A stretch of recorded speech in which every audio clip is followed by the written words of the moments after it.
360. And if you want to hear more, Darren and the gang will be breaking it down tonight at 6 o'clock on the San Diego FC Midweek Live.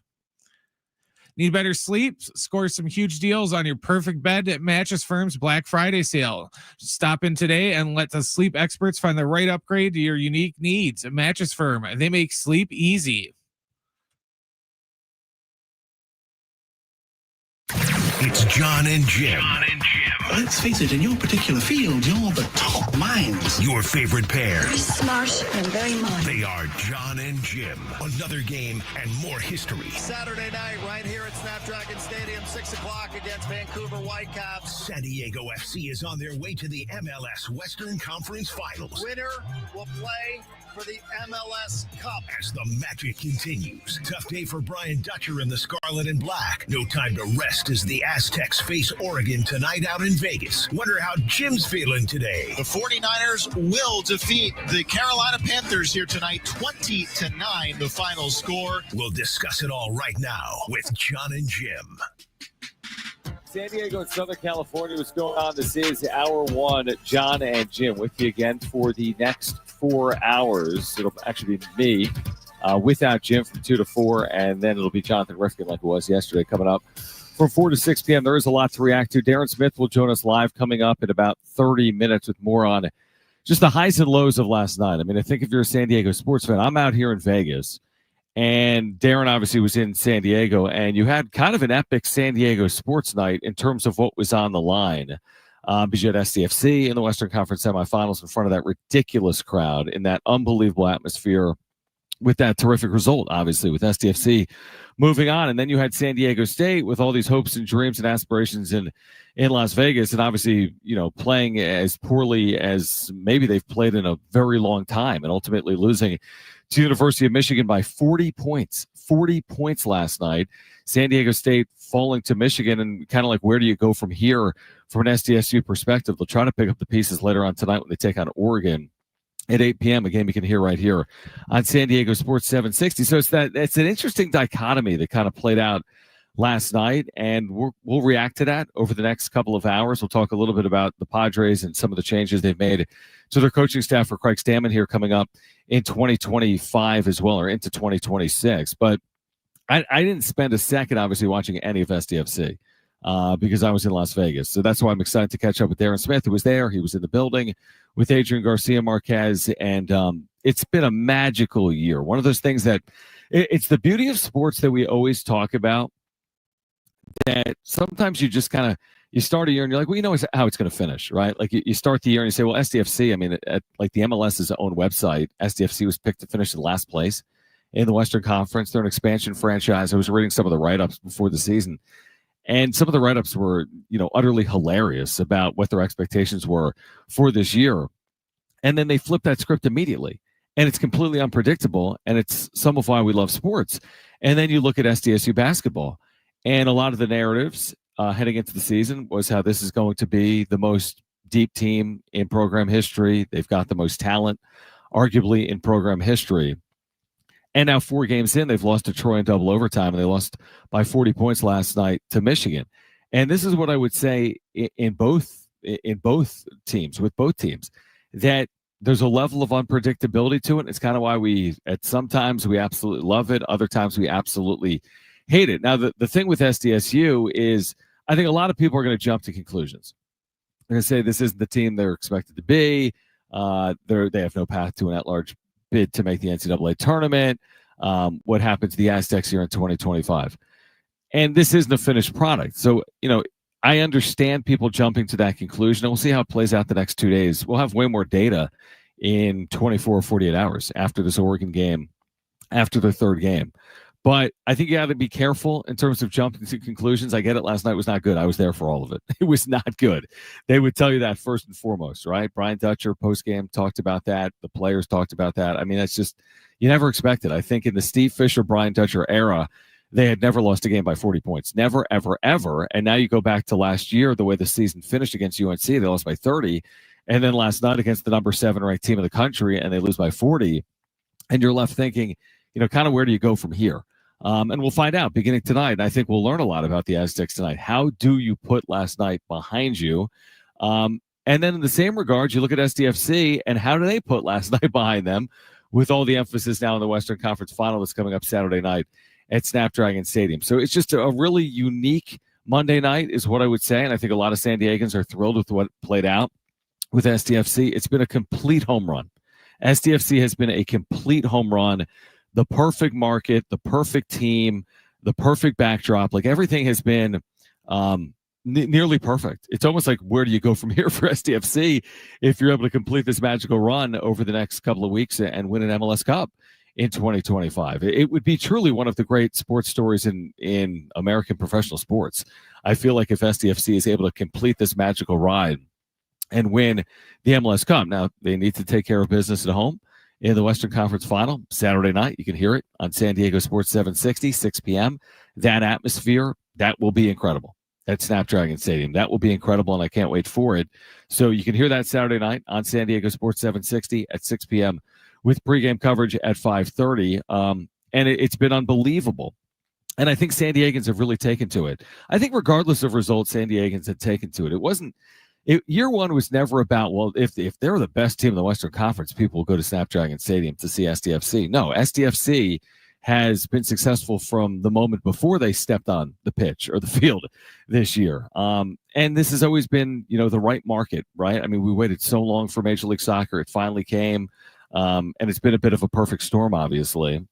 And that, again, I think was kind of not the expectation. I don't think anyone in San Diego, and this may even include, we've had, Mikey Varas, Tyler Heaps, general manager, head coach of the team on with us a number of times on Jon and Jim. And at the start of the year, we've even asked them in the middle of the year and now later in the year, like, was this your expectation? And like, to a man, I don't think this was their expectation. But you never want to take away a possibility from a team, right? Like, you never want to limit your possibilities. And that's where I give them so much credit because, it might be easy to go into a season like this, an expansion season, and say, well, let's just try to accomplish this.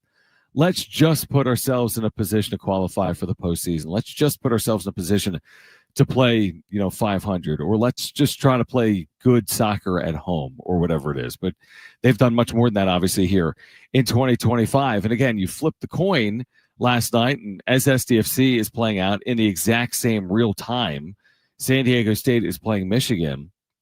And, it's like, it's funny, for a brief moment, if you were watching both of these games, or if you started by watching San Diego State, which I think started maybe 30 minutes before SDFC, or maybe SDSU started 30 minutes after SDFC, for a brief moment, San Diego State scored the first 5 points. Like, here we go. Off that Troy game, Aztecs are motivated, and then it was all Michigan. 17-2 run, led by 12 at the break, and then they absolutely just unloaded in the second half. They outscored San Diego State by 28 points in the second half. Aztecs had just 5 field goals in the second half. It's interesting because post-game, and you're going to hear from Dave Velasquez, San Diego State longtime men's basketball assistant. You'll hear from him, what he had to say to me post-game last night. We'll hear from him in about 5 minutes or so. And he made an interesting point, which was there was a game earlier this year where Michigan led Wake Forest in Detroit, basically a Michigan home game. And they led Wake Forest by 12 points at the break. And they were in position maybe to run away with that game, and it didn't happen. Wake Forest kind of flipped the script on that game, and they took a 7-point late lead before the Wolverines rallied and won that game by 1. So I think the Aztecs actually felt okay trailing by 12 at the break. They had a bunny that they missed at the end of the first half. It should have been a 10-point game. And then Michigan in the first 90 seconds of the second half just ended the game. 8-0 run, it was up to 20, and then they never looked back. And now from a San Diego State perspective, and you'll hear from Dave Velasquez on the other side, you have to be able to turn the page. I made the analogy, I think, in the interview you'll hear in 5 minutes. And I stand by this 24 hours later. You have to have a baseball mentality, I think, if you're San Diego State, because in baseball, nobody concerns themselves about losing a game 13-1. Like, no Padres fan would be like, season over, we lost May 1st to the Marlins 13-1. I mean, you're as good as the next day in baseball. You could lose a game 13-1 and win a game the next day 13-1. Now, there's the starting pitching element. There's other factors at play.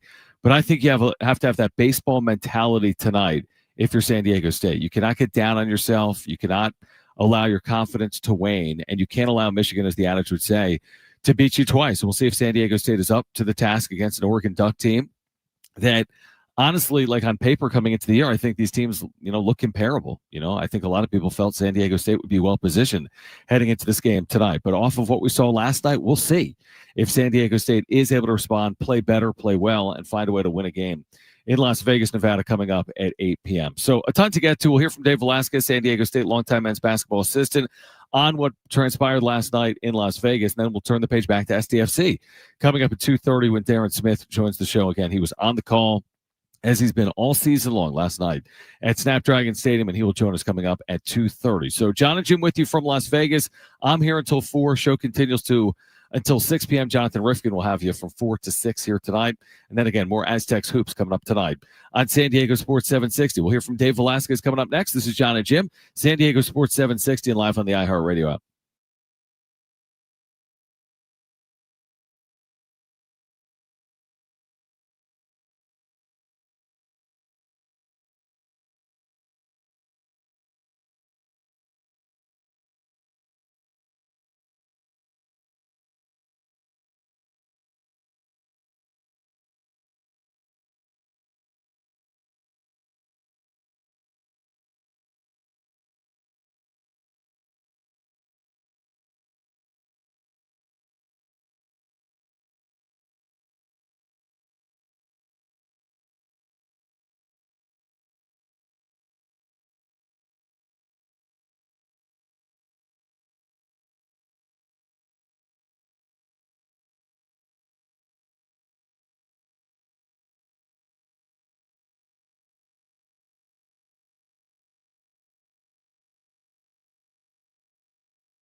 All right, Jon and Jim, San Diego Sports 760. Darren Smith on SDFC coming up in 15 minutes. I'm in Las Vegas. Jim is off. We're here until 6 p.m. I'll have you until 4. J-Riff has you from 4 until 6. So before we get to Darren, we turn our attention back to last night in in Las Vegas with San Diego State losing to Michigan 94-54. I was able to catch up with Dave Velasquez post-game. I started that conversation by asking the longtime assistant at San Diego State for his impressions on what played out last night for the Aztecs. It's the tale of halves, to be honest with you. I felt in the first half, once we kind of got into a rhythm, BJ Davis, Elsie Harrington gave us some really good looks off the bench, just playing against that defense. It's so unique and different, and they're able to play because they're huge. That's probably going to be the biggest thing we play all year. So, to me, what ended up happening was right before the half, we have a tip, and it goes from 12 to 10. Instead, it doesn't go in. And he's right there at the rim. Going to halftime, we're ready to go, and then we started to miss some shots early. And then as that started to happen, we just didn't respond in a way a championship team would. And it kind of snowballed a little bit, and we got to fix that. And, John, the talking locker room was probably not what people expected. Let's move on to Oregon. Mm-hmm. Let's not have Michigan beat us twice. Let's move on to Oregon. Don't let your confidence waver. And it's going to. That's just human nature right now. But we got to go to bed at night. We have to continue, change our focus right now. We took down all the Michigan stuff before we got back down there in that locker room. We have the opportunity tomorrow to have, and if it's just us in that locker room thinks we're going to beat Oregon, let it be that. But we believe we're going to come out there tomorrow and have a focused effort on winning the game tomorrow. Now, whether we do or not, that's not the point. The point is we have to come out with the mindset and the confidence and the swagger about us, a togetherness that can't be taken away because of tonight's result. The interesting thing is the Troy game, you have all this time in the world to sit on it. In this event, to your point, you have no time at all to really sit on it. You have to obviously turn the page. When you look back on this, specifically the way Michigan was able to race out, you actually scored the first 5 points, but then Michigan used a 17-2 run. Yeah, absolutely. I think I looked up at one point, and the second chance points started to pile up. Their offensive rebounds started to pile up. Is it sheer size? What made it so challenging? What makes it challenging for opponents against a team like Michigan?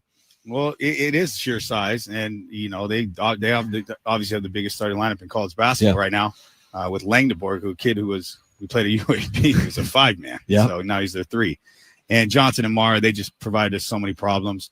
What they ended up doing is that they make you have to help so much in the paint, so you're always you're always in these closeout situations, and then when the ball is going up, you're not even near your guy to go hit them, and those guys are so big that if you don't get to their legs right away and they start playing kind of a volleyball tip drill type rebounds, it made it really hard on us. And, it's hard, though, and as bad as our defense might have been, and as coaches, I probably won't watch this one, to be honest, until we get home. Right. Because it's a unique defense, but and how they play with what they do is different. But, you got to put the ball in the basket. I know we're a defensive program. We all know that. Yep. You go 2 for 16, at a point in the second half, I don't know, we end up shooting 17% from the field in the second half. I mean, it's just, that's the one thing this year that even in the Troy game, our offense has been pretty good. Yeah. You can look at, UCLA's second half. We weren't very good in the beginning of the UCLA game, obviously, but those last 30 minutes, when we cut it to 3, we were playing okay offensively. In USD, we were great offensively. Long Beach, we were great. Idaho State was okay at times, not our best game. And then Troy, we offensively 100 games in the hundreds. A lot of games in the let's get to the hundreds. That was on our defense. Tonight was a little bit more of a, they kept coming, and our offense just got a little bit too stagnant. Started to get the confidence. It felt like our confidence was wavering on we were missing easy shots that we were making in the first half. And it's a learning. It's a learning experience, and it's a group that we have great confidence in, and we have the ability to come out tomorrow and compete right away. And like you said, it's much better than I sat on that Carolina loss for about 6-7 months. So, I know how that feels, and I'm happy I can go to bed tonight and won't sleep at all, getting ready for Oregon. But I know when tomorrow comes, the sun's going to come up. We're going to have a great group of young men that are going to be wanting to listen on what the coaches think, and they're going to trust us and hopefully put them in the best positions to go beat Oregon tomorrow.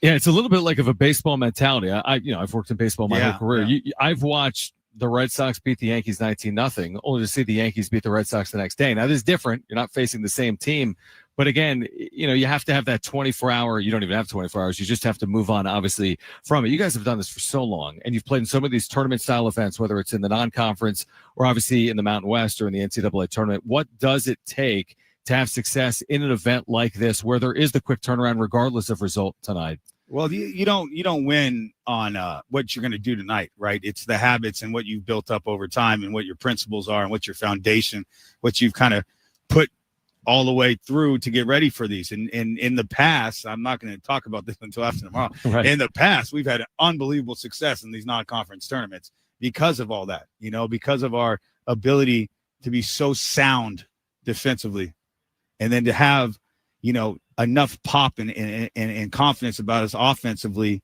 to play in some type of rhythm and flow. We just could not. Again, I should have said this 50 times. Credit Michigan for how good they played, how hard they played, how they competed, how they were together, how they never wavered. I mean, that's a great basketball team, and their staff and everybody they're doing a great job because, I watched them waver. Wake Forest is a lot like our game. 12 down, up 12 at half, and Wake Forest comes out and same thing, scores the first. And in Michigan, they've obviously learned from that experience because they didn't give in tonight. Yeah.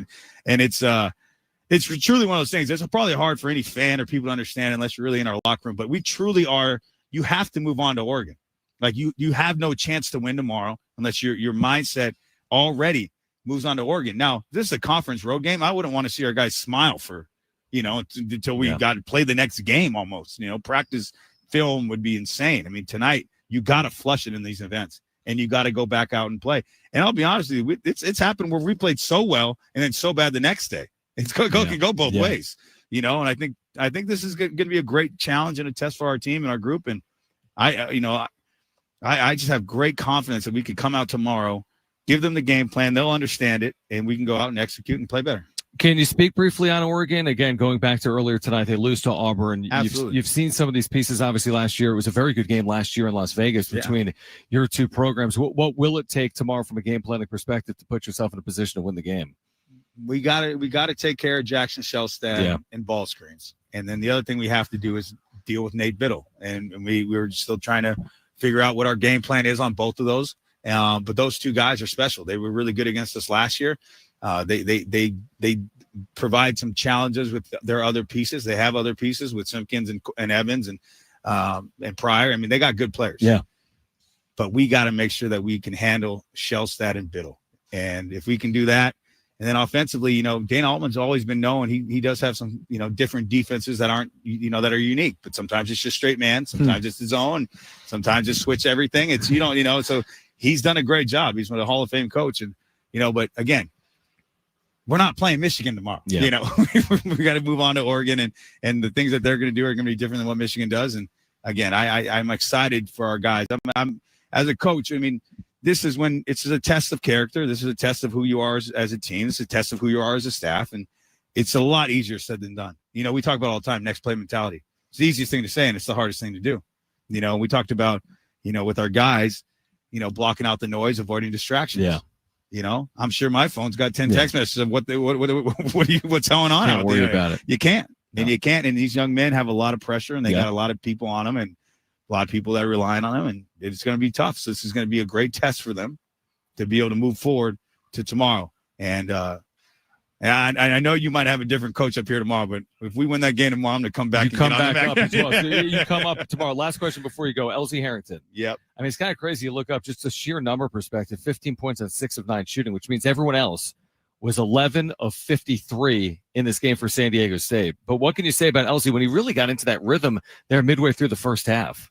Yeah, I know. With Elsie, that was probably that's a great test of his response to how he played against Troy. He had 6 turnovers. He's been playing so well up to that. He had a great week of practice, and he played well tonight. That is what we expect of Elsie. And it's crazy to say that about a true freshman, but Elsie is a different type of freshman. He has a mindset and a maturity about him that's not like a lot of other freshmen, and he really wants to win. He reminds me when Miles Bird was young, and after Miles' redshirt year when he just started to play, and almost after every game you'd see Miles almost come to tears after every loss because it means so much to him. You could tell right now this really hurts Elsie as well as he play. Elsie's one of those players. and you know this, and this is all you really want out of a guy. He would rather play bad and win, than have tonight happen. Play well and lose and get our buck. And that's good trait. It's a great trait. Yeah. He's a great young man, and he's going to have some unbelievable moments for us. And I'm happy that we got one little sliver of shining light on tonight. That's in the positive light. All right, great stuff from Dave Velasquez as San Diego State turns the page to take on Oregon tonight at 8 p.m. Our pregame coverage here from Vegas will begin at 7 p.m. Speaking of turning the page, we'll get back to SDFC with Darren Smith on the call last night at Snapdragon. SDFC moving on to the Western Conference Finals this Saturday night here in San Diego. Darren Smith will join us next on Jon and Jim, San Diego Sports 760, live on the iHeartRadio app.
This report is furnished by Genuine. After last night's tough loss, the Aztecs are back at it tonight when they take on Oregon in Vegas. Our pregame coverage begins right here at 7 o'clock. John will have the tip a little after 8. SCFC defeated Minnesota United last night 1-0, and they will advance to the Western Conference Final against the Vancouver Whitecaps. You can hear that game this Saturday. Our pre-match coverage will begin at 5:30, and the kickoff will be at 6 o'clock right here on San Diego Sports 760. If you want to hear more about last night's win and preview this Saturday's game, you can tune into San Diego FC Midweek Live tonight at 6 o'clock. Now you don't just hear it, you see it. iHeartRadio Highlights brings you the best show moments, the wild takes, hot reactions, and clips everybody's talking about. Search Fox Sports Radio in the iHeartRadio app to experience Fox Sports like never before. Furnished by Genuine. Jon and Jim, San Diego Sports 760. Did you say we had him, Brett?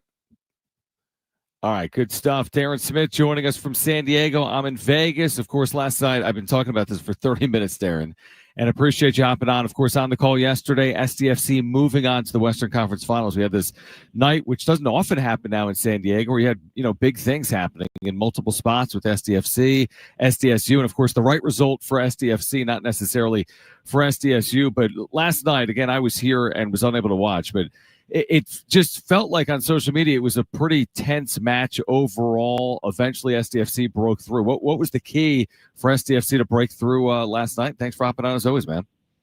Of course, always. Thank you. Good timing as well. I'm sure you checked the scoreboard to see how the Johnnies were doing against Baylor before you had Brent dial me up, just in case we had to push it back a little bit.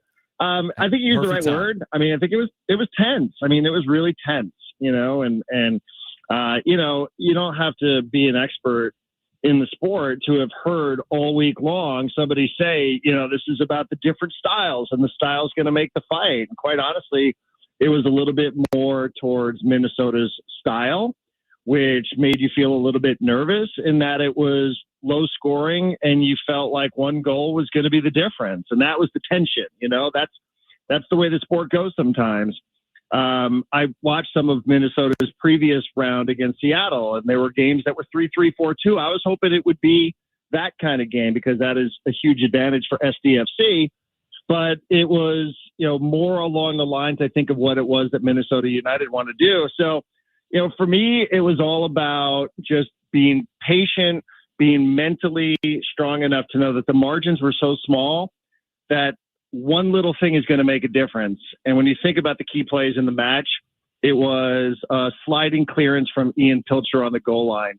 It was Corey Baird not giving up on a ball that looked like it was going to go over the goal line so that he can backheel it and set up Anders Dreyer for the goal. The only goal of the game, the only shot on target for SDFC. So the margins were just so slim. It was always going to be in that style of game. It was going to be about, who would in the moment take advantage of just the littlest sliver that was given to you by the other side. Does an atmosphere, I'm curious to get your thoughts on this. Obviously, I'm just watching this and seeing some of the highlights. I mean, it looks like an epic atmosphere. It feels like, any other American big sport, like an NFL postseason game or a Major League Baseball postseason game. You've watched a lot of soccer. You've called a lot of soccer. Does an atmosphere, how advantageous is it? Home field and an atmosphere. What does it mean for a soccer club? Yeah, I think it's huge, and I'm glad that the crowd, again showed up. I mean, I can't prove that one thing is directly led to another, but I think it's interesting to point out that in the opening round against Portland, both games that were played at Snapdragon Stadium, Portland had a player sent off for yellow card accumulation, red cards, right? So sometimes, the way the crowd, the energy of the crowd, we have had study after study in every single sport about how that has a subliminal effect on referees, on officials, on umpires.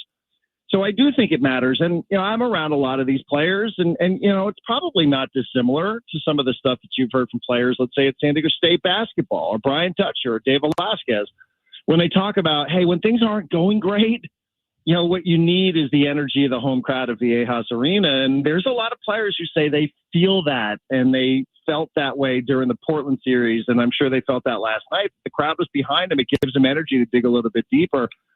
When you think, hey, this isn't going great, SDFC didn't have a shot until, 20 minutes into the second half. That's not exactly the way, they script these games for success. But, the crowd, just the energy, belief, feeding in it, we're with you. I think it plays a huge role in the sport, especially when you have a bunch of tired legs, but you can really feed off the energy. So, I do. I think it matters a lot. And again, I think it can be impactful at times to even the way that the game is officiated. And, hey, you'll take it, especially when you have home field advantage throughout the postseason, right? Oh, no doubt about it. Darren Smith with us right now. Again, SDFC over Minnesota. Vancouver awaits in the Western Conference Finals coming up Saturday at 6 p.m., a match you can hear right here on San Diego Sports 760. So 6 p.m. on Saturday night, another terrific atmosphere, I'm sure, in store for SDFC fans. So a two-part question. How does the additional rest impact what's to come Saturday? Because Vancouver played Saturday, SDFC played Monday. And then just in general, how has SDFC matched up with Vancouver this year? Well, good questions. I thought that the international break definitely benefited Minnesota more than SDFC. I know that wasn't the question that you asked, but I did feel like SDFC after that Portland game was ready to go. Like, hey, let's lace them up and go again. We're flying. And Minnesota probably need an emotional cool down from where it was against Seattle. This one, I'm not so sure. I mean, it's an extra couple of days, but Vancouver has to travel. Vancouver also played not just the 90 minutes against LAFC, but they played extra time. So they played 30 minutes, and then they went to a penalty kick shootout. And they lost one of their best players, the defensive player of the year, picked up a red card, so he's going to be suspended for this match. And then a substitute ended up with a pretty serious-looking knee injury. I haven't seen anything official on that. So, by all accounts, it looked like SDFC came out of that one yesterday about as well as you could have hoped for. Chucky Lozano got into the match. Anders Dreyer answered all the questions about his health. So just judging it based on what it was that I saw, John, at the end of the game, nobody was taken off for injury. It's the same starting players throughout the postseason, save for CJ Dos Santos and the backup goalkeeper Publicis Niega, who is great last night. So, yeah, I mean, I think you'd rather have a couple of extra days of rest, but, I don't think it's going to be as big a factor as it was, I think in Minnesota's favor. So I think it's about a wash. Again, they have to travel. The history, played 2 times during the regular season. SDFC went up to Vancouver and won 5-3. They put 5 goals past one of the best goalkeepers in Major League Soccer. Then they played at Snapdragon Stadium. It was a 1-1 game. It was a draw, and it was a huge draw because it gave SDFC the home field advantage. These are the top 2 teams in the Western Conference. They finished level on points, 63 apiece. SDFC got the tiebreaker, though, because it won more games during the regular season. So those points were huge, and that game, that goal from Ian Pilcher, his first professional goal, is why SDFC is hosting this game coming up Saturday night at 6 o'clock.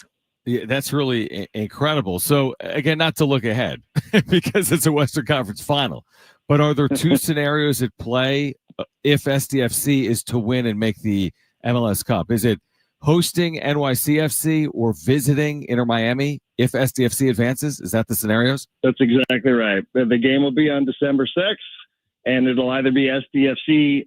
The only way SDFC hosts is if New York City somehow upsets that Lionel Messi guy and all of his best buddies in Miami.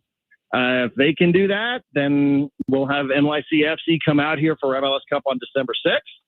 If not, then taking our talents to Miami, taking our talents to South Beach, even though the stadium's in Fort Lauderdale.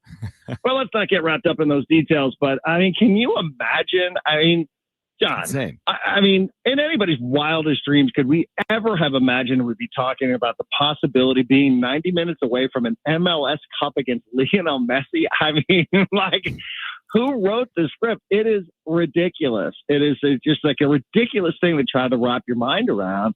So, I mean, that we're even talking about it is surreal. I mean, there's no other word for it. It is just surreal that this team's hosting the Western Conference Final is amazing in and of itself. That it's advanced this far is amazing. But, man, like, that's a realistic thing, a team that they have scored 5 times against. Now, that was that crazy Milan Alaski game. I will point that out. But, SDFC's done a lot of things without Milan Olaski on the roster. So, confidence is sky high right now. And I can't wait for Saturday night. But, man, it's just crazy to think about that like, this squad, they only had 6 players under contract 1 year ago today. And, now we're talking about the possibility of facing the greatest soccer player of all time in an MLS Cup final.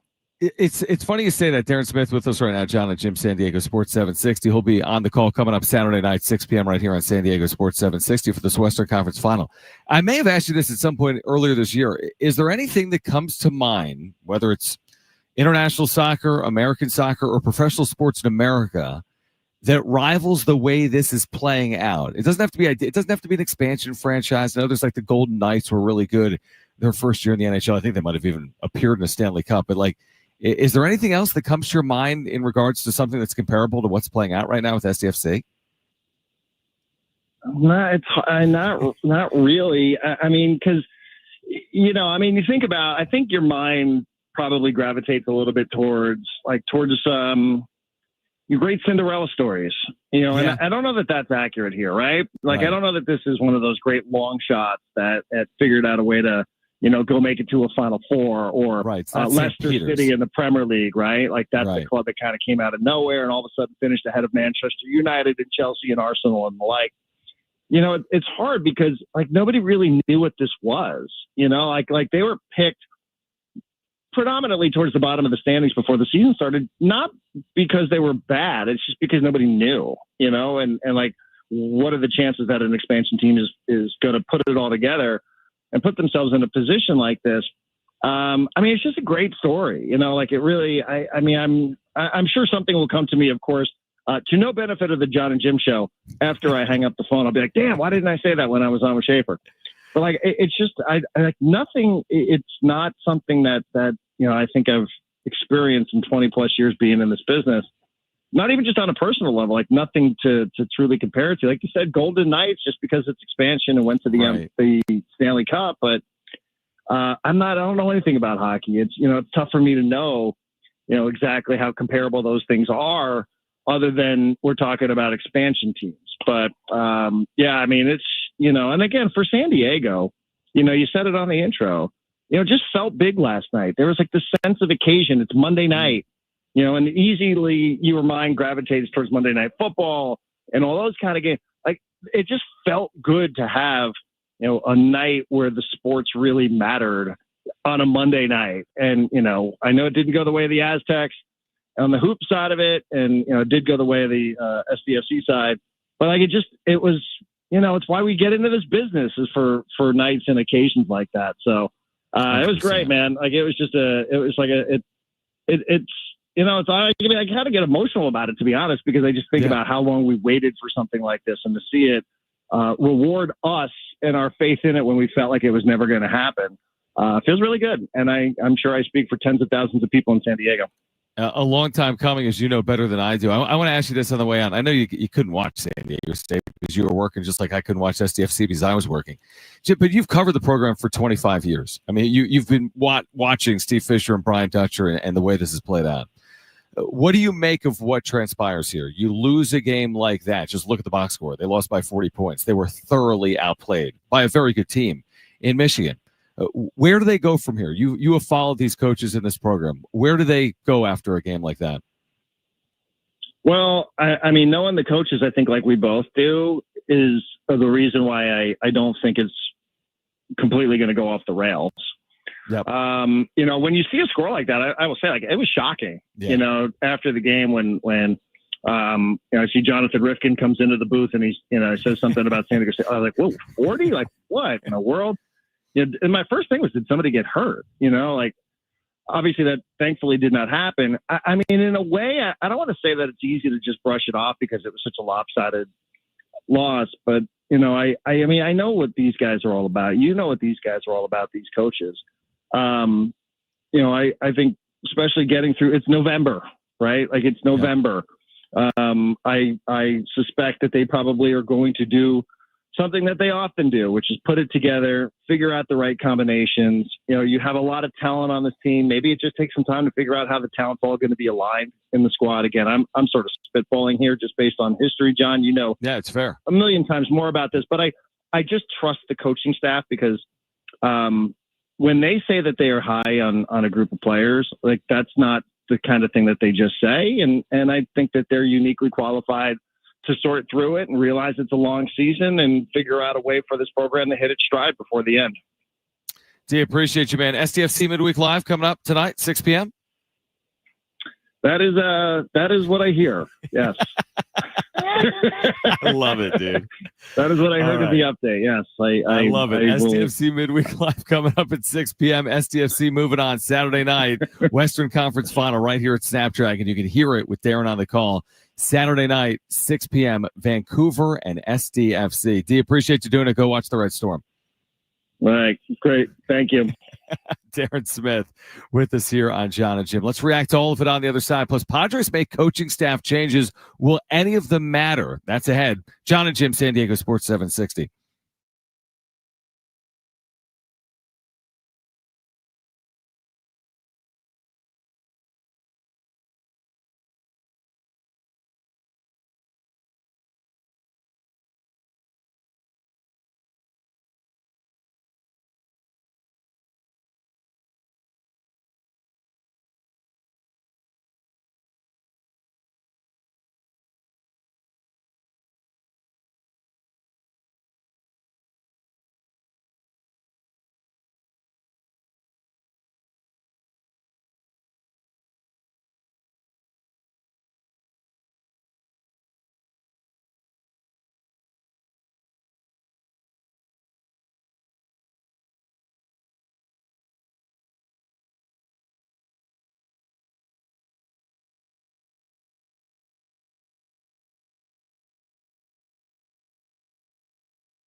All right, great catching up with Darren Smith. Appreciate him taking time for us. I know he's watching the St. John's basketball team today in Las Vegas. 18 teams are here, San Diego State included. We'll see if the Aztecs can bounce back later on tonight. They're taking on Oregon at 8 p.m. Again, our pregame coverage will begin at 7 p.m. I do want to spend a good amount of time on the Padres here this afternoon. I'll be with you until 4. J-Riff will be with you from 4 to 6. Jim Russell has the week off here for Thanksgiving. I really don't know what to make of the coaching staff hires by the Padres. So I think it was Kevin that initially reported it, our Padres insider, Kevin Acey, that the Padres have filled a couple of spots on Craig Stammen's coaching staff over the last day. Randy Knorr is the new bench coach, and Steven Souza Jr. is going to be the hitting coach. So if you're not familiar with these two, I think Stammen and Knorr go all the way back to the Nationals organization when Stammen was a player there, like in the early 2010s. Craig Stammen had a long career. A lot of time with the Nationals, a lot of time with the Padres. So they worked together when Stammen was pitching in the Nationals organization when he was a younger prospect. So they know each other very well. Now Souza spent brief time in the major leagues at the same time as a hitter with the Nationals when Craig Stammen was pitching for the Nationals.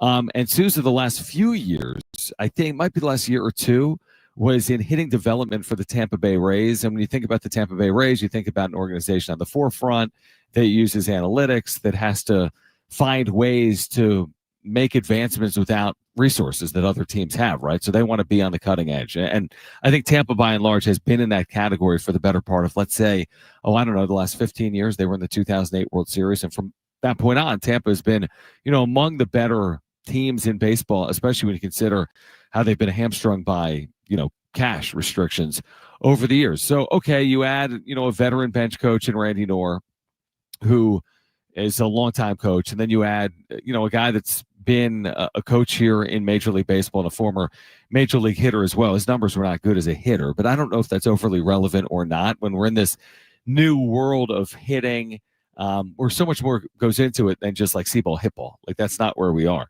But what I won't do today is say that now that they've hired Randy Knorr and Steven Souza Jr., everything's going to change for this offense in 2026. I cannot fall into that trap. And I'm also not going to say, oh, great, now that they've brought in Souza, who was working at hitting development with the Rays, they're going to look a lot better than they did with Victor Rodriguez the last 2 years, because I just don't think it's right. I don't think it's fair, and I don't think it's accurate.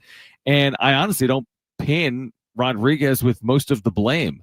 I still look at the 2024 San Diego Padres and I compare them to the 2025 Padres on offense, and I say, what the hell happened? Because the hitting coach is the same both of the years. In 2024, by most metrics, accepted hitting statistics, the Padres were one of the better, one of the better offenses in the sport, right? A year ago. And now in 2020, that was in 2024. Sorry, I'm trying to do two things at once right now. That was in 2024. And then in 2025, by most metrics and measures, they were one of the worst offenses in the sport. And a common denominator was, a lot of the lineup, the Machados, the Tatises, the Merrills, the Bogarts. Yes, there are injuries. Yes, there are factors in there. But the other common denominator was your hitting coach. So I'm not going to put the 2026 success or failure of the lineup on Steven Souza Jr. I think that's honestly absurd. And I don't think there's any good that comes out of that. I put more of it on the players that they're paying these large sums of money to over the course of the years to come. And I'm talking again about the key culprits, the Machados and the Tatises and the Merrills and the Bogarts, right? And so on and so forth. I mean, that's where it lies. Is there room for growth with that group? Yeah, there better be. Absolutely. I think a lot of people are hopeful that that room takes a step forward. But do they go from where they were, 29th most home runs in baseball, to where you hope they're going, top 5 in baseball in home runs? No. I mean, there's no path there, and I'm not putting it on Steven Souza Jr. or Randy Knorr. So I'll reserve judgment is my point. I'm hopeful that these are the right hires for Craig Stammen. He's got this familiarity with both of them. And Souza, I think, has received good grades for his time in Tampa Bay. But I'm not going to sit here and say, well, now that Victor Rodriguez is out and Steven Souza Jr. is in, look out, everything's going to change with runners in scoring position or from a slugging and power perspective for the Padres. Because That's just wishful to me. And if everything does change, I won't give all the credit to Steven Souza Jr. And everything doesn't change, I won't give all the blame to Souza Jr. It should start with the front office and obviously the coaching staff and the manager's chair with Craig Stammen, and the players are responsible for their performances. Manny Machado's performance should not be tied to any one hitting coach. And if it was, wouldn't his years be way more up and down than they've been traditionally in Major League Baseball? Machado's probably had 8+ hitting coaches in his career between Baltimore, LA, and San Diego. Yet he has by and large been a very consistent hitter. So again, I'm reserving judgment. I am interested in how the staff is rounded out. I think staffs matter. I believe managers matter. To what extent, it's very hard to know. Like I always say, how many licks does it take to get to the Tootsie Roll center of a Tootsie Pop? We'll never know. There's certain things you just can't quantify. But at the end of the day, is it, you're going to put it on the offensive coordinator, or you're going to put it on Patrick Mahomes if you're a Chiefs fan? Like you're putting a lot of it on Patrick Mahomes. And at the end of the day, are you putting on Steven Souza Jr. or on Manny Machado? And I'm going to continue to put more of it, way more of it, on Manny Machado than I will on any hitting coach today or moving forward for the San Diego Padres. Curious to get your thoughts. Our phone lines are open here tonight if you want to weigh in. And you can do that, as always, by calling 877-767-4760. That's 877-767-4760. We do have a giveaway for you that we can do later on, coming up next hour, a family 4-pack of tickets to SeaWorld San Diego's Christmas celebration. More on the Padres, SDFC in the Western Conference Finals, and, of course, on San Diego State getting ready for Oregon tonight. Can they bounce back from the worst loss by a sheer margin perspective under Steve Fisher or Brian Dutcher? In the Fisher-Dutcher era, the largest margin of defeat. Can San Diego State bounce back from that tonight against the University of Oregon? We're here until 6. J-Riff takes over at 4 p.m. I'm here for the next hour. We've got a giveaway for you coming up. Stay with us. Jon and Jim, San Diego Sports 760, live on the iHeartRadio app.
This report is sponsored by Del Mar Thoroughbred Club.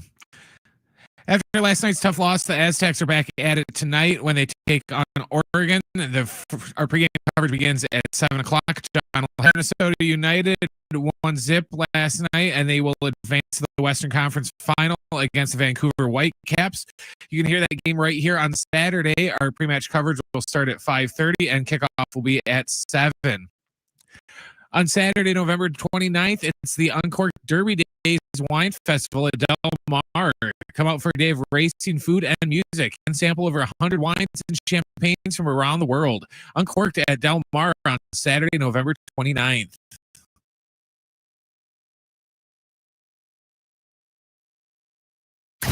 It's Jon and Jim, your favorite pair. Very smart and very mild. They are Jon and Jim. Another game and more history. Saturday night, right here at Snapdragon Stadium, 6 o'clock against Vancouver Whitecaps. San Diego FC is on their way to the MLS Western Conference Finals. Winner will play for the MLS Cup. As the magic continues. Tough day for Brian Dutcher and the Scarlet and Black. No time to rest as the Aztecs face Oregon tonight out in Vegas. Wonder how Jim's feeling today. The 49ers behind the final score. We'll discuss it all right now with Jon and Jim. Hi, San Diego and Southern California. What's going on? This is hour 2 of Jon and Jim with you until 6 p.m. here tonight. I'm in Vegas. Jim is off. I have no clue how Jim feels about his Niners winning last night. I'm sure he feels good. Jonathan Rifkin will take over at 4 p.m. We've got a giveaway for you coming up later on this afternoon. I'm going to head over to the Michelob Ultra Arena later on this afternoon, where San Diego State again will get ready for Oregon tonight. That's coming up at 8 p.m. Our pregame coverage will begin at 7. We do have a family 4-pack of tickets to SeaWorld San Diego's Christmas celebration. We'll give those away coming up later this hour. In fact, I'll be perfectly honest. With everything that's playing out, I have my family in town. I'm preparing to call basketball games. It's really hard when you call multiple games in multiple days. You're just trying to keep everything straight. I had no clue the score of last night's game until I heard it during that open. No idea. I had no idea the Niners won. I had no idea if the Niners lost. I had no idea the Niners were playing, honestly. But Birdie's best efforts. I just had no clue. Absolutely no clue. I know Will Brinson was on yesterday. I know we'll catch up with Greg Camarillo later in the... Actually, we won't later in the week. Yeah, because we're off Thursday and Friday. We'll have Aztec football on Friday. Speaking of Aztec football, they're 9-2. Sean Lewis spoke with the media yesterday. Today we learned that Rob Orich, the Aztecs defensive coordinator, who has done an amazing job. Like, the Aztecs defense is one of the most elite units, any unit in the country in college football, whether it's offense, defense, or special teams. He has just done an amazing job. And, you know, he was named today as one of the, like a finalist for the assistant coach of the year in college football. My computer is bogged down, isn't it, by the way, right now on YouTube, for whatever it's worth. So Rob Orich, rightfully so, was named the finalist, I think, for the Broyles Award, which is given to the nation's top assistant coach each and every year. And he has been one of the top assistants, certainly in college football this year. San Diego State, we talked about it. I think 8 points per game this year at home, which is just ridiculous. They're allowing something like 11 or 12 points per game this year overall. And they've got this huge test coming up against New Mexico, and that's going to be on Friday afternoon at 12:30 Pacific. This is what we know about the game that's coming up Friday at 12:30 for San Diego State. If they win it, they're hosting a Mountain West Championship game. Now, things are getting interesting in regards to that, and I don't even know if we've touched on it much here on San Diego Sports 760, because if San Diego State were to host a Mountain West Championship game, that is scheduled for the Friday night of the weekend of the MLS Cup. Now, SDFC, as we talked about earlier today with Darren Smith, could be in the MLS Cup. They are one home win away from doing that. So if SDFC wins on Saturday night, and if San Diego State wins on Friday afternoon, then we're staring down San Diego State hosting a Mountain West title game on a Friday, followed by the MLS Cup potentially being in San Diego on a Saturday. Now, the only way that happens is if Miami loses in the Eastern Conference Final in Major League Soccer. So they would need to lose for that to play out, need to lose to NYCFC, who beat the top seed in Philadelphia. So kind of a fascinating weekend ahead for San Diego sports fans. Again, if you're an Aztec fan, you're hoping the Aztecs can take care of business and host the Mountain West Championship game. Still this very outside shot at a college football playoff, but an opportunity in their final year in the Mountain West to win the league and potentially get to the LA Bowl, which would be against a former Pac-12 team like a University of Washington or University of Arizona or someone like that. And then for San Diego FC, a chance to get to the MLS Cup in year one, like truly year one of the expansion franchise. And again, both of those events could happen at San Diego. You talk about something that nobody envisioned really just months ago. When SDFC launched this new club, nobody was circling next weekend for hosting the MLS Cup. Like no one was doing that. Not the players, not the coaches, not the front office, not the ownership group. I'm not the most ardent fan and supporter was doing that. And then when San Diego State was getting ready for the season, how many people were circling Snapdragon Stadium as a potential host site for a Mountain West Championship game when the Aztecs were coming off a 3-9 season that included 6 consecutive losses to end the year? How many people were doing that? But this kind of speaks to the point we made to start the show, which is this is the beauty of sports. We talk about March Madness, the agony and the ecstasy of March. You don't really know what you're getting into until you get into it. Teams with hype don't always live up to it. Teams with no hope end up with some of the most remarkable stories and seasons in sports. So it's just been one of those remarkable years, I would say, in San Diego with SDFC, with San Diego State football.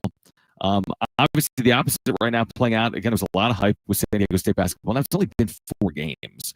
So I think it's very hard to make these broad, far-reaching judgments off 4 games. But I get it. If you're a fan, are you pleased with how it's played out the last 2 games? Of course not. The home loss to Troy, the 40-point loss to Michigan, of course not.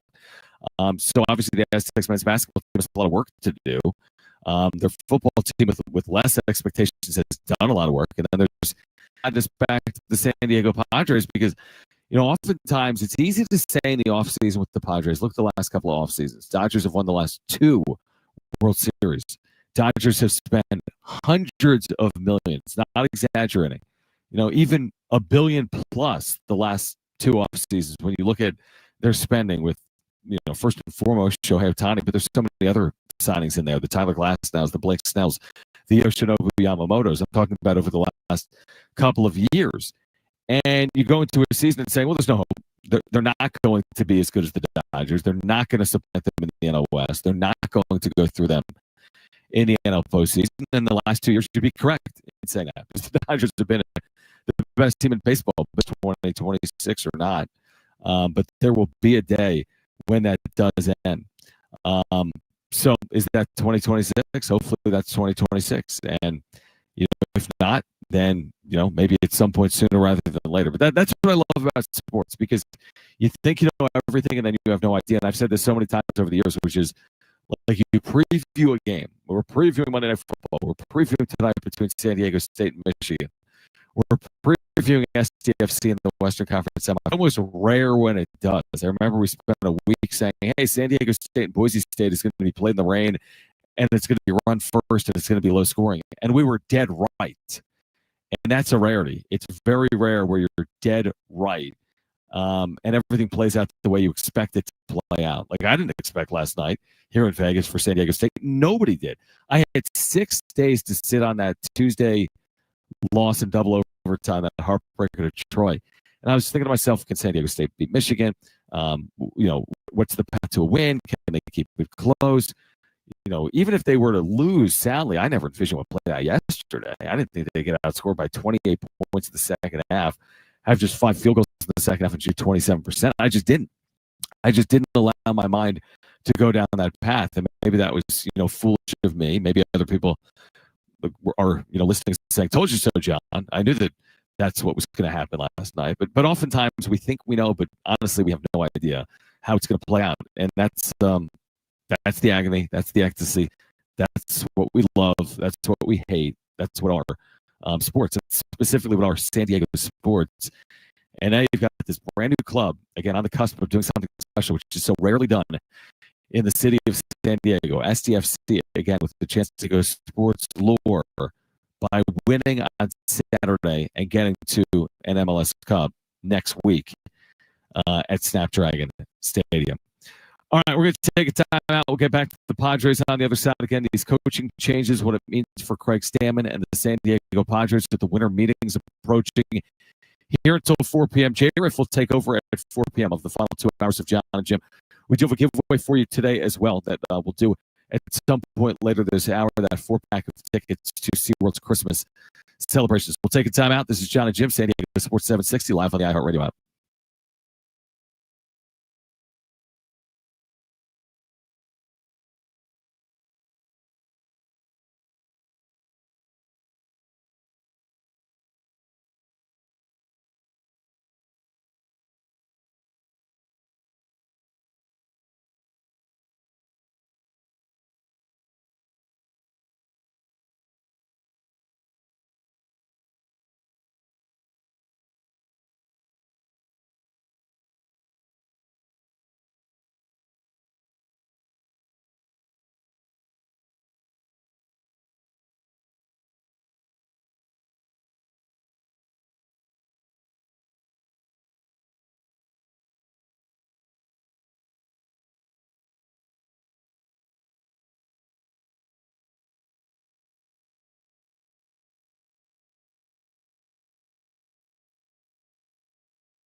right, John and Jim, San Diego Sports 760. We'll give away a family 4-pack of tickets to SeaWorld San Diego's Christmas celebration coming up later this hour. J-Riff will take over at 4 p.m. of the final 2 hours of the show. I'll head over to Michelob Ultra Arena, where last night San Diego State again was beaten soundly by Michigan, 94-54. This is despite the fact that the sports world would look a lot different, but San Diego State has so many people here. I mean, literally thousands of Aztec fans are here. And that's what makes last night disappointing. Like, everyone is here to celebrate this program. I mean, what they've built here is unbelievable. The support that this program gets is so incredible. And then you've got people leaving kind of disheartened and dejected, and that's kind of the way that things go sometimes. And I said it last night on the wrap-up show. After the game, I saw Miles Bird's dad, who was a great college player at Villanova, a longtime Division I coach as well. And on the way up the stairs, he looked over at me, and I looked at him, and he said, "Man, enjoy that text line," or something to that extent, because I read a lot of text after Aztec basketball games on the wrap-up show. But I think that his mannerisms and the way he said that to me was as if to say that it's only one game.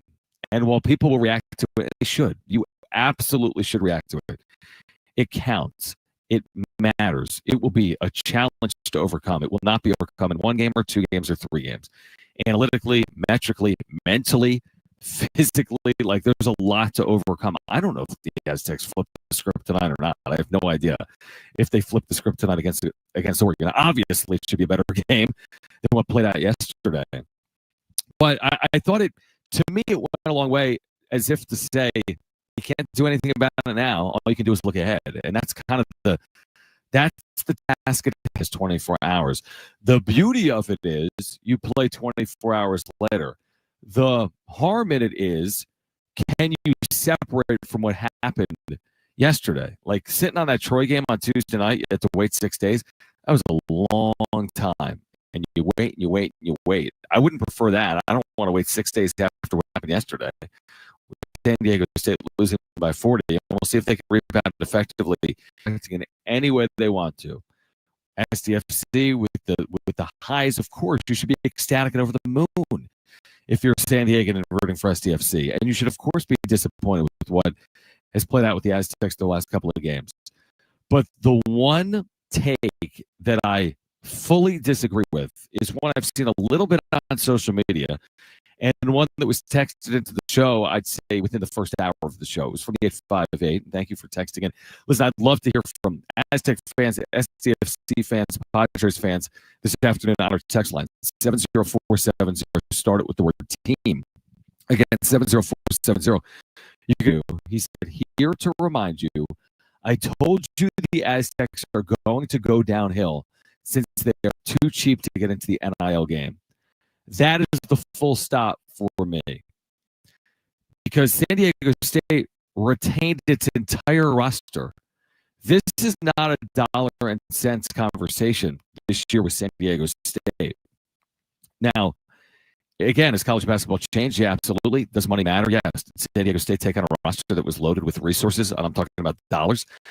For Michigan, yeah. But San Diego State didn't lose last night because of money.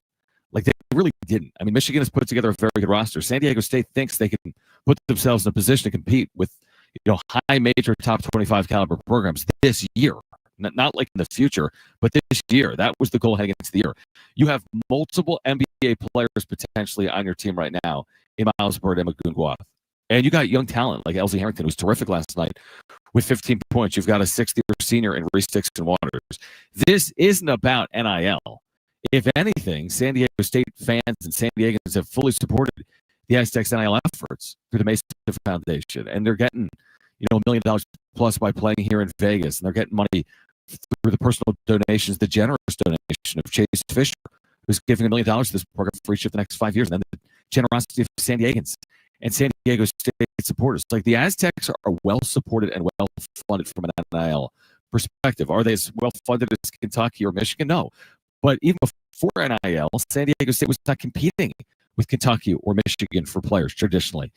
Yet the Aztecs have still won and played and been level on courts with programs like, obviously. So don't tell me this is about dollars and cents. San Diego State didn't lose last night because all of their players left for greener pastures. None of their players did. Like, none of them.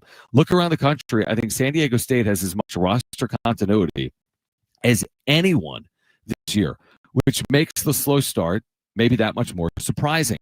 But when you consider Reese Dixon Waters missed a year and Magoon Guath is coming off knee surgery and has played 2 games and missed 7 months, then maybe some of it does make sense. Not to excuse it, but will this take more time than we thought it would? I think a lot of people wanted to snap their fingers, myself included. You looked at the names, you looked at the roster, you said, this is just going to work. This is as talented of a team as San Diego State, by and large, has had. This is as, hyped of a team. This is as capable of a team. This team has nothing to do with NIL. Like, I completely push back on that. I just don't think it makes any sense. I think the narrative is kind of insane, truthfully. Like, you're coming off an offseason in which you lost no one, and you're going to blame NIL for what happened yesterday against Michigan. How about this? Let me put it frankly. Michigan played really well, and San Diego State played really poorly. And now the onus is on San Diego State to play a lot better tonight against Oregon. Easier said than done. Like, to play better and a lot better 24 hours later. But we see in sports. You see you're a football fan, you're a Chargers fan, you're a Niners fan. They play poorly one Sunday, they play well the next Thursday. You're a Lakers or Clippers fan. They play like, I was about to curse. They play poorly in one game, they play well the next game. Baseball, the Padres lose 10-0, they win 10-0. Can the Aztecs do that? Can they not allow Michigan to quote-unquote beat them twice? That is the job of the team and the staff, Brian Dutcher. And this is where Brian Dutcher is so good, in my opinion.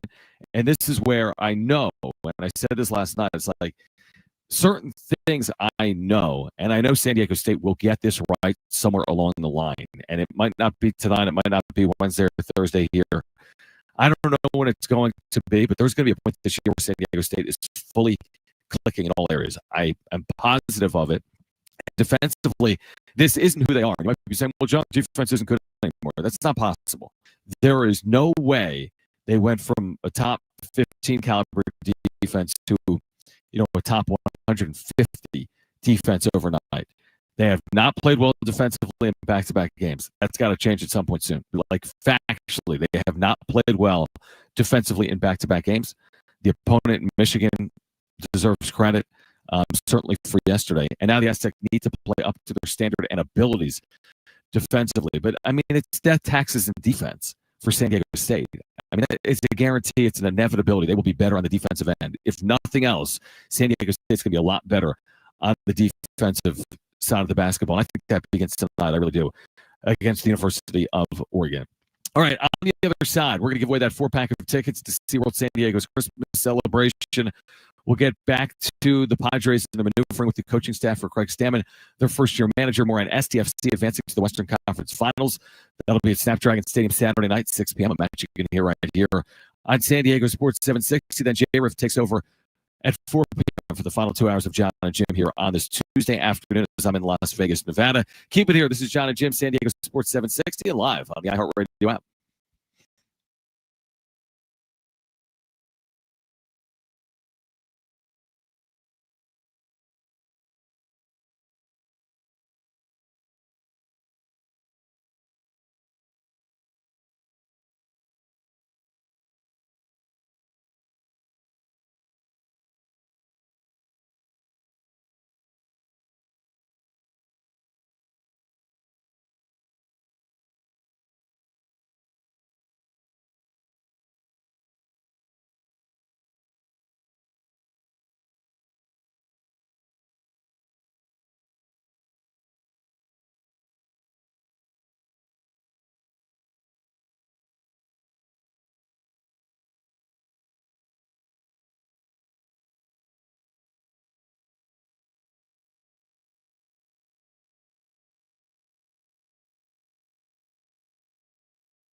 This report is furnished by Genuine.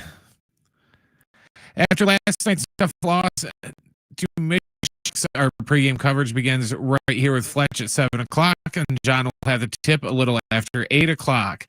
Also last night, SDFC defeated Minnesota United 1-0 to advance to the Western Conference Finals against the Vancouver Whitecaps.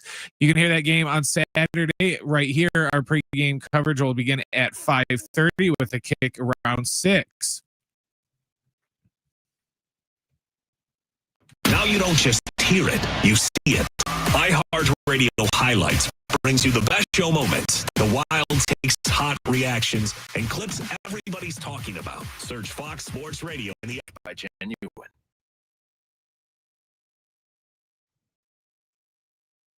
All right, Jon and Jim, San Diego Sports 760. I love how I do everything on the fly, Brent. Is J-Riff in studio right now? Yes.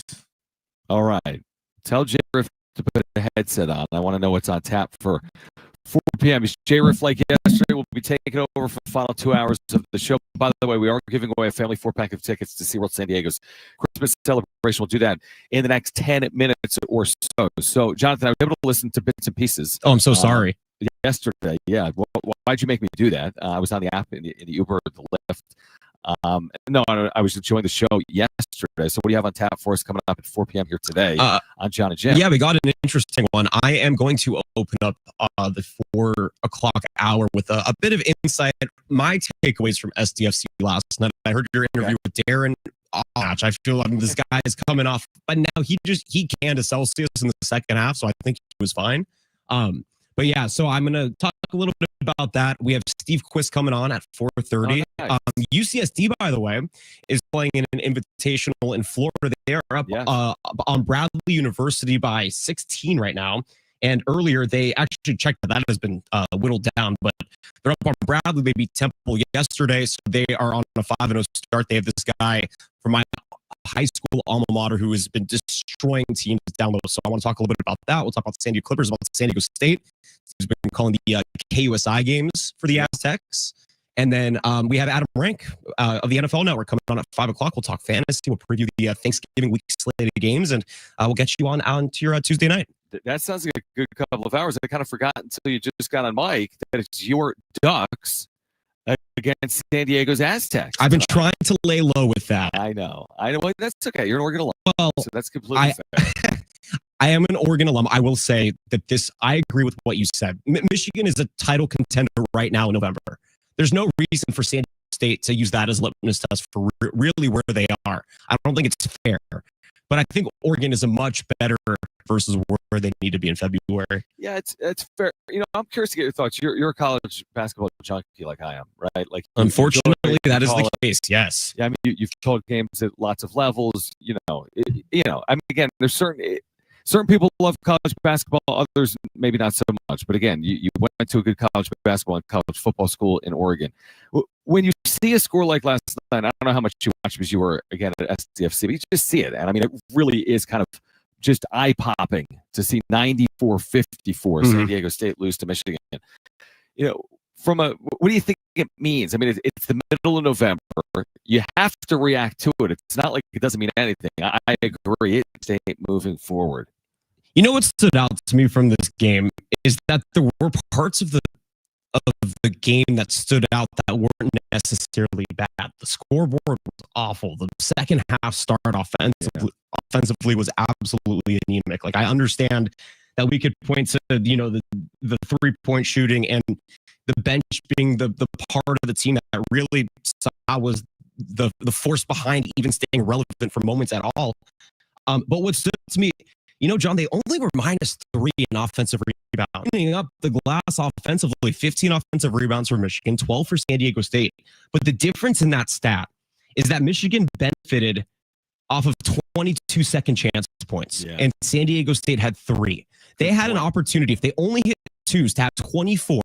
That's only if you hit twos, to have 24 second chance points. They had 3, and only a -3 statistical difference between Michigan and San Diego State in offensive rebounding. So the offense rebounding was great, but they're not converting. And I think it's those little things, right? Transitioning a little bit later, that those are the things that are missing. So that's what stood out. It's like, oh, there are tools in this tool belt, but we're not necessarily using them to their full or proper extent yet, and that's going to take some time, and that's fine. I think that the mindset has to be a growth mindset right now. And then in January, when we're in the thick of Mountain West plan, we finally see this team for what they're capable of, then we can really make a proper, I guess, assumption, if you will, or evaluation of how we feel about it. I like it. Good perspective. I can step away from ledges. You know, Aztec fans can do the same. All right. So you were at Snapdragon last night. What was this like last night? I have been to a lot of live, not even as a fan. I mean, just I've been to a lot of live sporting events the last month. You know, USC football, UCLA basketball, all that good stuff. This, I mean, dude, like, and people are like, oh, MLS. Dude, this was up there. This was up there. Was one of the most. I likened it to going to a college football. I went to the Rose Bowl last year for Oregon and Ohio State. This mirrored the Ohio State fan energy. Like, it was so intense, and it was almost like you could feel the pressure in the stadium. And just every single time that there was a drive, there was a counter. San Diego was forced to play a completely different style and sort of break what was an 11-man defense for the almost the White Caps from Minnesota. But every time the roar that you could feel, and then finally, I mean, they got their moment. That place just erupted, and it was, I mean, when you talk about like a seismic reaction in its truest form, that is what we participated in at Snapdragon Stadium last night. And then, I mean, the party after, I got out there maybe an hour and a half after, and police were going through the parking lot telling people to leave. The parking lot is closed, clean up and leave. Because people were just partying, man. I mean, I think that San Diego fans, look, I get it. We're a little bit jaded. We maybe have been taught to keep our teams at an arm's distance, but I think it's okay to celebrate and really enjoy what's going on right now with SDFC. I mean, you know, you heard me with Darren, and I use the Golden Knights analogy in terms of like, how do you have an expansion franchise that ends up having a year like SDFC? And I'm like thinking, well, who else has even done that? Yeah, the Golden Knights played for Stanley Cup, which is ridiculous at a level as high as the NHL. I wasn't necessarily looking though for expansion franchises to do what SDFC is doing. I was kind of looking for like teams that were picked to finish last. The only scenario where I've really seen that happen, and Darren, at least on the professional stage, and Darren brought it up briefly in your conversation with them, was Leicester City in the Premier League, right? Yeah, they were a plus 10,000 that year to win the Premier League. It was literally impossible odds. Like, it's statistically one of the greatest like sports anomalies ever. We have those like micro sports anomalies that happen in games because games happen. There's so many microcosms game to game because there's so many games. But like, for this to happen over the course of a season is absolutely astronomically low. So, I mean, honestly, I don't know how to comp it anything different than that. Now, the level of play in the Premier League from the top to the bottom is very much like, you know, like the bottom of the Big Ten versus the top, right? Like, it's not even close, but football-wise. But it's still like, it should not diminish what it means to have been perceived as under. Okay, I got a question for you before you get ready for your 4 p.m. show. Sure. Can you give me, and I know, obviously, for Oregon, they've got a terrific guard in Shelstad, who we saw last year. They got a really good forward or center in Nate Biddle. What do Aztec fans need to be aware of tonight taking on the Oregon Ducks? Yeah, I think you just have to find a way to keep the Ducks on the perimeter. It's going to be similar. Oregon is not nearly as dominant in the paint, but they're an inside-out basketball team. You know, Dana Altman doesn't love to let players run that isolation sort of hero ball offense. And Charles, to an extent, and two, when it comes to that kind of style, Dylan Brooks comes to mind, Tyler Dorsey, some of the recent names that have come through that program. But I do think you're going to see Oregon is not, we're not a disciplined team right now. It's a team that is still, you know, they have some of the veterans, but it's also it's kind of like San Diego State. Like, you look at the roster composition, it's like, yeah, like if you look at it on paper, this should be a good basketball team. Auburn just grounded them to the floor and outslug them in that game. And I think Oregon is physical. They're not as physical as Michigan, and if they don't shoot well, there's a really good chance that they lose this game. The difference, though, is that San Diego State needs to come out strong. If they can come out strong, and because Oregon's not going to come from behind unless Shaw State gets hot, it really depends on him. So if San Diego State can get out ahead and build like a real lead early, not necessarily like 20 points, but get out and force the issue, it's going to be harder for Oregon than vice versa. So. Good insight, my friend. I appreciate you helping out these last couple of days. I don't even know what tomorrow has in store for us as of yet. Can't wait. Look forward to catching up again with you at some point tomorrow. Happy Thanksgiving, and we'll be listening to you from 4 to 6 p.m. this afternoon on 760. Always appreciate you, John. Happy Thanksgiving, and I'll be listening to you man. tonight on San Diego Sports 760. I appreciate you, dude. Happy Thanksgiving to you and your family as well. All right, why don't we do this? We've got a giveaway for people. Speaking of Thanksgiving, the upcoming holidays, this is a great giveaway. We have a family 4-pack of tickets to SeaWorld San Diego's Christmas celebration for caller 4 right now to 877-767-4760. You're going to walk home with a family 4-pack of tickets to SeaWorld San Diego's Christmas celebration. A giveaway that's valued at hundreds of dollars. Twinkling Lights meet Ocean Delights November 14th. What's now through January 4th. You can experience the magic of the season and meet incredible animals like belugas, penguins, and sea otters. Plus, check out a winter wonderland with a million dazzling lights and the all-new Clyde and Seymour's Christmas. Tickets and more information at SeaWorldSanDiego.com. Again, the number to call right now is 877-767-4760. Giant more on the Padres and their coaching staff changes on the other side. This is Jon and Jim, San Diego Sports 760, live on the iHeartRadio app.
All right, John and Jim, San Diego Sports 760. Jonathan Rifkin coming up. Good show in store for you from 4 to 6 p.m. So make sure to continue to tune in. Then again, Aztecs basketball at 8 p.m. with pregame coverage beginning at 7 p.m. I just received a note here from our president of iHeart San Diego about CFC's upcoming match Saturday already being Saturday night. This will be a fourth straight playoff sellout for SDFC, and that'll be Saturday night, Snapdragon Stadium, a match you can hear exclusively on San Diego Sports 760 beginning at 6 p.m. with pregame coverage at 5:30. It's just a massive moment in San Diego sports history, really, for SDFC to get to the MLS Cup in their debut season. They'll have that opportunity coming up again on Saturday night, and that match is now officially sold out. That Western Conference final coming up between SDFC and the Vancouver Whitecaps is sold out Saturday night at Snapdragon Stadium. Speaking of sellouts, how about the Padres and what they've been able to do, obviously, throughout the course of this decade in terms of selling out countless numbers of games. They've never drawn as well as they've drawn it over the last handful of years.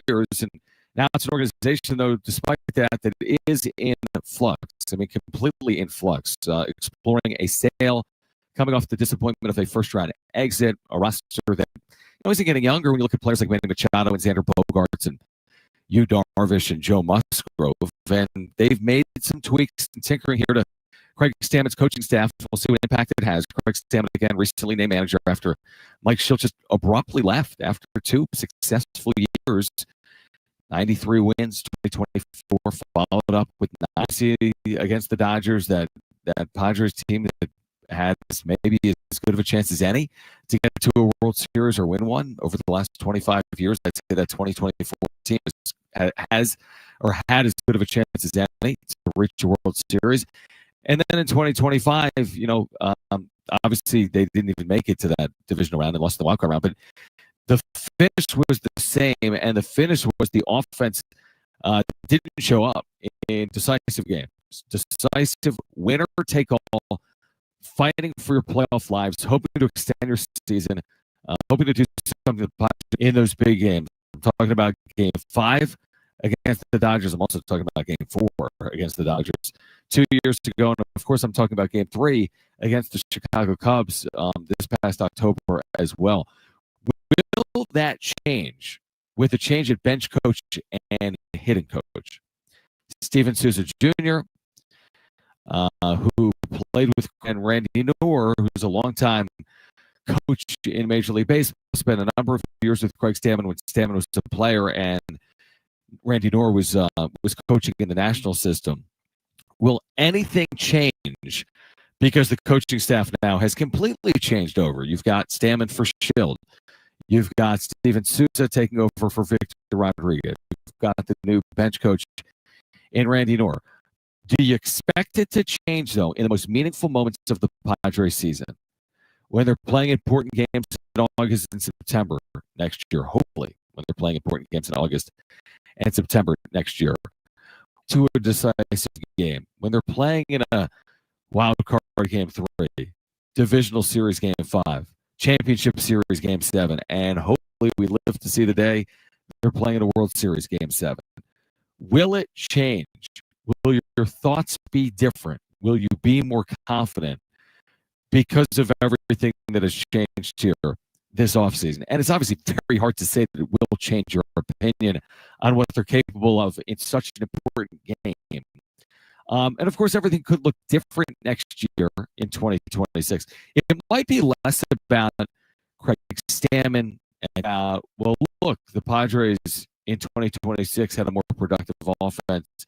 And now that they're in the postseason, we're more confident in their offense because look at what their numbers were during the course of the regular season. I still think we're going to look up at some point in the postseason if they're fortunate enough to make it in 2026 and say, is this going to be the same old story again? Like, is this deja vu all over again? Groundhog's Day? Like, I hope not. But until they prove us otherwise, that is going to be my thought process heading into that type of game. I remember saying it this year, heading into that Game 3 against the Cubs, that it can't be like last year, right?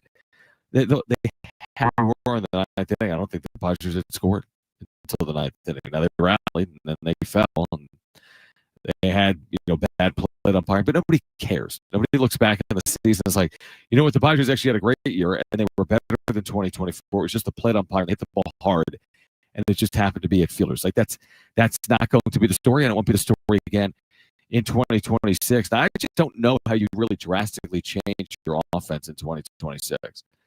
Even though they did have a drastic change between 2024 and 2025, unfortunately in like a negative manner between 2024 and 2025. But I just don't know what drastically changes.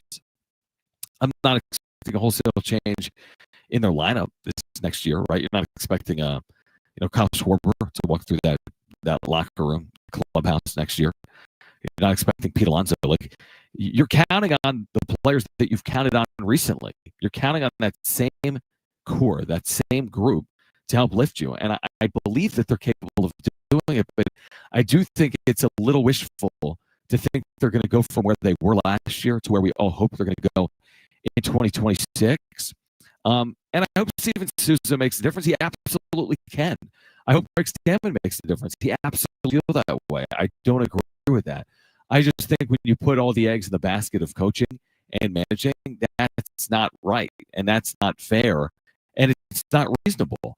And while Victor Rodriguez, took blame on the way out, I don't know how much it's deserved or not. I really don't. I don't know how deserved some of that blame was. I put way more of it on Fernando Tatis Jr.'s down offensive year. Good defensive year, great defensive year. Absolutely, was impactful for the team. Helped them get to 90 wins. I'm not arguing that point. To be someone that impacts the National League is one of the most feared hitters in baseball, like what we saw in the first half in 2020 or during long stretches in 2021. And we saw it during brief stretches in 2025, like the first 3 weeks of the season. He looked like one of the best hitters in the game, but then he disappeared for 3 months offensively. So is that on Steven Souza to unlock? Is that Fernando Tatis Sr.? Is it on Toddy himself? Whomever it's on, we want to see Fernando Tatis Jr. look like Fernando Tatis Jr. We want to see Jackson Merrill return to 2024 form in 2026. And maybe that's more reasonable with the new hitting coach. Hopefully that's more reasonable with the new hitting coach. Like, they moved the line really well in 2024, station to station, friendship innings, right? The power of friendship innings that Too Much Morton's maybe coined on X back in 2024. That 6 single 4 walk inning that resulted in 6 runs, right? When you didn't necessarily need the long ball. But listen, the long ball matters, and you've seen that in the last handful of postseasons. The team that out homers its opponent is the team that beats its opponent. Homering all of your opponents when you finished last year 29th in baseball in home runs. So hopefully that'll be the case in 2026. But again, I'm not expecting that necessarily to be the case just because they've got a new hitting coach. But I'm curious. I mean, I'll be honest. I am curious. What does Steven Souza Jr. mean for the Padres? I'm absolutely curious. I hope they get off to a good start. I hope they're better situationally. Moving runners, getting runners in, productive outs. Yes, more power, but yes, more station to station, move the line baseball that results in multiple rookie numbers in 2025. Those big innings, those 3+ run innings. They just didn't have a lot of them because they didn't run into a lot of balls in 2025. And we'll see if that changes in 2026 or not. All right. Sun beginning to set here in Las Vegas, Nevada. Beautiful day again. Temperatures in the 60s. Aztecs will look to get back to the winning ways tonight, taking on the University of Oregon Ducks and Aztecs second straight year.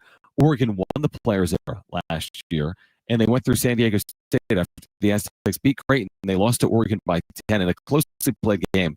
It was played closer than the 10-point margin, but the Aztecs lost last year to Michigan. Coming up tonight at 8. Hope you'll join us. Pre-game coverage with Ben Fletcher will begin at 7 p.m. tonight on San Diego Sports 760. And again, we told you earlier, San Diego FC is in the Western Conference Finals. You can hear that match exclusively coming up Saturday night at 6 p.m. with our pregame coverage beginning at 5:30, and that is now sold out Saturday night. It's going to be an incredible atmosphere. This is a great sports week Aztecs basketball for 3 days this week. Aztecs football Friday in Albuquerque, playing for a Mountain West title game appearance. And then the SDFC Saturday night at Snapdragon Stadium. Appreciate you guys hanging out for the last couple of hours. Jon and Jim continues on the other side. Jonathan Riff, J Riff, hanging out with you until 6 p.m. Then Ben Fletcher has our Aztec pregame coverage beginning at 7 p.m. I'll be on the call tonight for San Diego State and Oregon from Michelob Ultra Arena beginning just after 8 p.m. All right, hour 3, Jon and Jim with J Riff on the other side. This is San Diego Sports 760 and live on the iHeart